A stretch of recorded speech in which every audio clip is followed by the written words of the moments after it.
fight fans? So, breaking news a couple of days ago. Sorry, it's not necessarily breaking news. Now it's just news, right?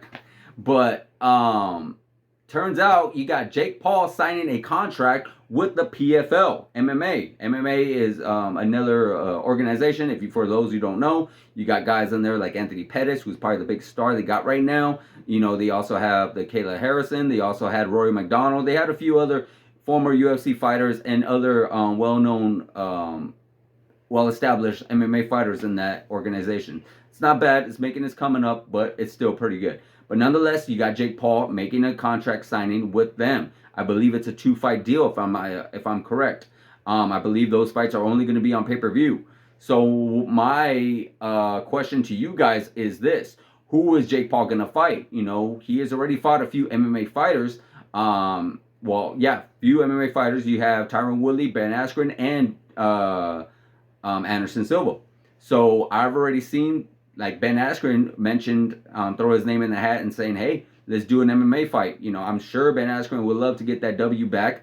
We already seen what happened to him in the in boxing fight. Didn't last very long, got clipped, got knocked out. A lot of people say it was a little suspect, but nonetheless, that's what happened. That's what the fight transpired into be. Ben Askren getting knocked out. Now, for those who don't know, Ben Askren is a highly decorated wrestler, and was a really well-known MMA champion within Bellator and other organizations. I believe in one as well. I know there were some other organizations he was a part of.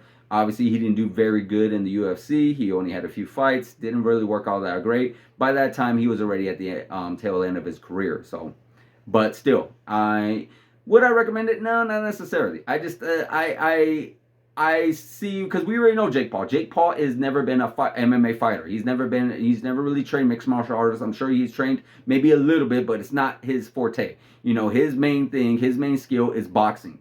And if I'm correct, he's actually had some training within the wrestling world. I believe he actually was a wrestler in high school, if I'm correct on that one. Not 100% sure, but I do believe he was. So he could have some little success within MMA, but when you put him up there against specialists like a Ben Askren, or possibly a rematch with Tyron Woodley in MMA, who he is also obviously we know welterweight champion of the world. Definitely did not look the same towards the end of his career, but still, you put him in there against someone like a Jake Paul, who has next to no skills in the ground when it comes to jiu-jitsu. You know, he's barely learning how to kick, barely learning how to strike. MMA, because we know boxing and MMA striking are two different ways, two different striking. You know, where you got boxers who are sometimes can't keep their hands just a little bit lower or up like this, because why? The gloves are so thick, they were able to block it that much. But if you try to keep your hands and try to block like this with an MMA, of course, the gloves being so small, they're just going to go right through that and just clip you, and no problem. So it's a completely different way. I'm sure there's other different ways to look at it with the MMA and boxing striking as well. So my question again to you guys is, who is he going to face? He already did do a call out to a Nate Diaz, one boxing, one MMA. That's something we definitely want to see. I mean, we always anticipated that was going to happen. When Nate Diaz said that he was going to come out, he was going to get away from his contract, get away from the UFC, do his own thing, and we always anticipated that it was going to be against it was going to be against Jake Paul, because that could be a pretty big payday for him, because like it or not, Jake Paul is a star in his own right. You know, he has made a pretty big name for himself in the boxing world. So with that being said, I would love that fight. I would definitely would. The press conferences would be great. You know, Nate Diaz is one hell of a boxer, probably one of the best hands in the UFC, striking wise. And yeah, you know, I've talked about this a lot.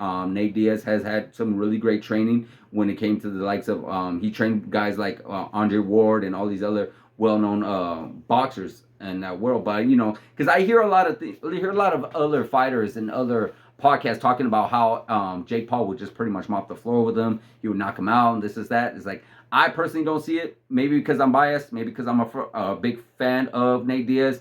But I do feel like Nate would give him a little bit more trouble than guys like Anderson Silva and Tyron Woodley did. Just because, one, Nate is a little bit younger. Nate is a cardio machine, and Nate doesn't have a whole lot of power, but he does have that overwhelming strikes that he likes to throw. Like he likes to throw 8, 9, 10 punch combinations that can overwhelm you and eventually wear you out. So a lot of people say he doesn't have that one punch knockout power, which is okay, fine. You know, not everyone does, but he can land so many shots where eventually it's just going to wear you out and you're just not going to be able to respond as much. Where Jake is throwing 1, 2, maybe 3 punches, you know, Nate is going to be coming at him with that 5, 6, 7 punch combination, and maybe not all of them will land, but some will.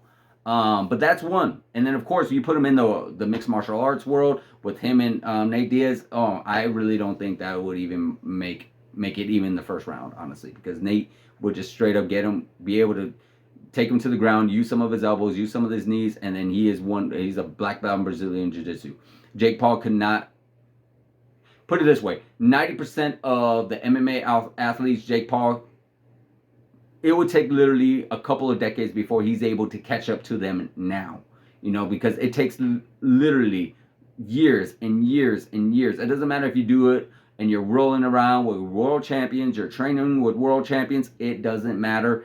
These guys are lifetime mixed martial artists.